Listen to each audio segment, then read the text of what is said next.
се отвори полемика за покачувањето на пензиите на граѓаните. Проткритно се знаеше дека секој месец добива по 600 денари, сега дека ќе имаме зголемување. Во ваше видување и објаснување за покачувањето на пензиите и дали е можно покачување или парцијално ќе се добиваат секој месец зголемување на пензиите и како, по која формула оди тоа зголемување? Значи вака, службено не ми може да шпекулирам, бидејќи се уште нема никакви најави, односно донесен акт со кој би се зголемувале пензиите, дали со усогласување или дали со зголемување. Сепак можем да го прокоментирам лично оно што го слушам и јас и да кажам што е усогласување, што е покачување.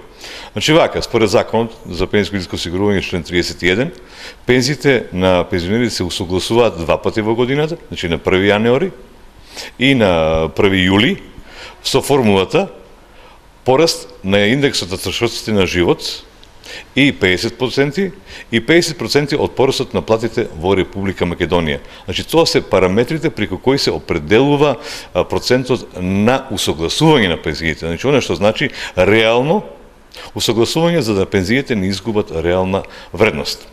Зголемување е друга работа, која што значи веќе фиксно зголемување на основицата за одредена сума која што ќе одреди владата на Република Македонија и тогаш во тој момент усогласувањето преку законски акт се става во мирување. Значи, тоа се моите сваќања на оваа работа, лични. Кога ќе добиеме официјален документ, ќе би можеле да коментираме таа мерка, односно таа сума што значи. Овие шпекулации што се јавуваат на медиумите кај нас денес, само ствараат голема забуна кај корисниците на пензии, но и кај граѓанството, за да може да калкулира, да пресметува нешто што се уште не постои. Како беше зголемувањето до минатата година? Значи, минатата година, член 31, односно усогласувањето на пензиите беше во мирување и се донесе мерка зголемување на пензиите за 5%, масата на средства за исплата на пензиите се зголемува за 5% и истата вкупната сума се дели со бројот на пензионерите на одреден датум.